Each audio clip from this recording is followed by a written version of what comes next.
Hello and welcome to Coach's Corner. I'm Dean Meagher. Today I want to discuss hitting the ball off a slope. Eleonora has lots of them, so you need to be quite effective at playing off different slopes. And I think a lot of people have a bit of misinformation about what is actually very important when you're playing off a slope.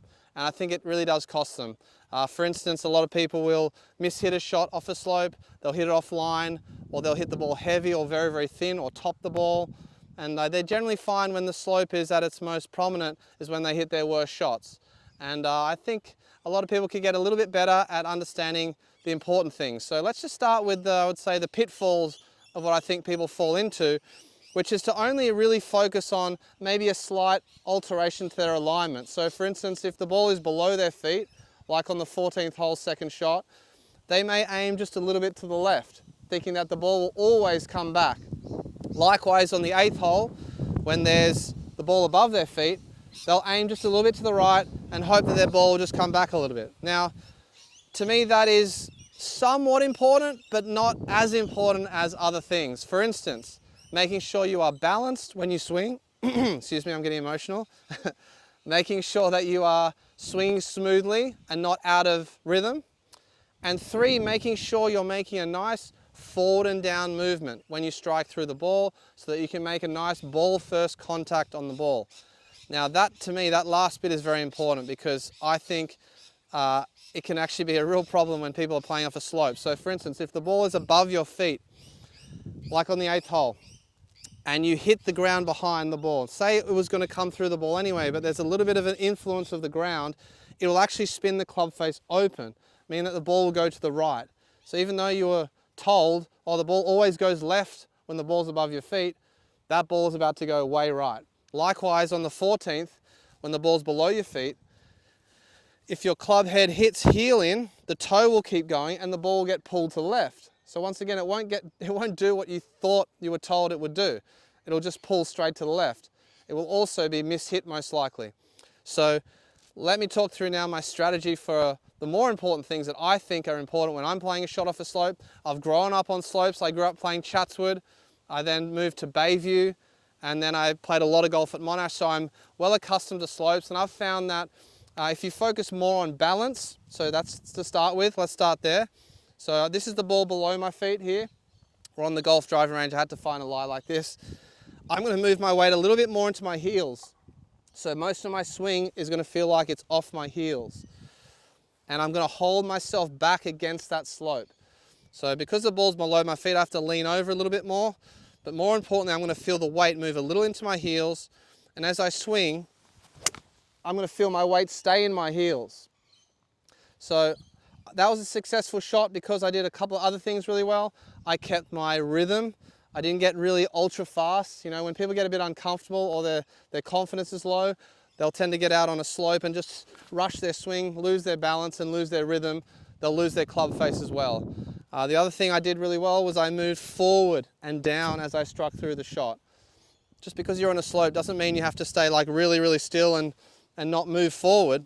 And that's why I find a lot of people mishit their shots because they're just staying where they started and they'll hit the ground first, causing a problem. So feel that feeling of moving forwards into your front foot and down. And if you don't swing too fast and out of rhythm, you've got a really good chance at catching the ball first. Now, if the ball is above my feet, like on the 8th hole, I might grip down just a little bit just to feel like it's more comfortable when I'm setting up to it. But once again, I'm going to actually change. I'm going to put it more into my toes now, a bit more into the balls of my feet. And I'm going to feel like my swing stays on the toes of my feet. I'm going to make a nice smooth swing. And once again, I'm going to move forward and down. Okay, so again, that gives me a good chance of hitting the ball first. If I hit the ball first, there's not going to be that much influence of the slope. Maybe a very subtle one that may cause, as we've talked about, ball below my feet a little bit to the right, ball above my feet a little bit to the left, but very subtly. I'm talking about only 2 to 3 meters of adjustment. Okay, so the alignment stuff is not quite as important as making sure I stay in rhythm, stay balanced, and move forward and down. So I hope that helps you on slopes. I hope that makes it a bit more clear. But I would highly recommend getting out there on the course, maybe in a social afternoon where you're not playing competition all the time, and you might drop a couple of balls, and try to feel that out. Try to get a sense of where your weight is and how well you can actually move down and through and hit the ball first, because I think it'll help you. For all those that need a bit more help, we have a clinic coming up. It's a very new clinic. It's called a full swing clinic. So for all of those golfers that want to work on their swing, that want to get better at their ball striking, hit the ball a bit further, hit the ball a bit straighter, get a bit more consistency, and learn how to handle the variety that Eleanor throws at them, this clinic is for you. It's a much more specialized clinic. It's going to be run by myself and Jared. And we're going to focus in on the many different ways of helping people just to hit that beautiful shot out of the sweet spot and get the results that they're looking for. It's a 7-week clinic. It starts May 22nd on a Thursday. And as I said, there's a men's and ladies class. And so we're also going to get out on the golf course. It is a 7-week clinic, but we're going to be 3 weeks on the golf course.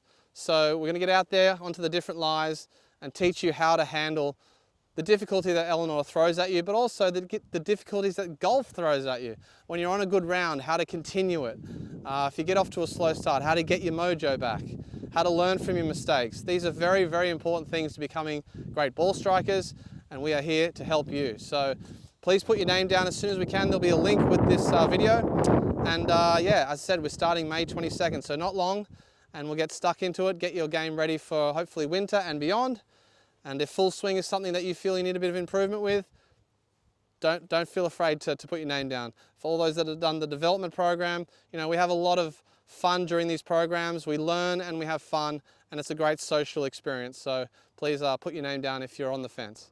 Otherwise, look forward to hearing from you in regards to how you've handled the slope, or maybe some keys that make you better at playing off the slope. I'd love to hear them. I'm always looking to learn. Good luck, and speak to you soon.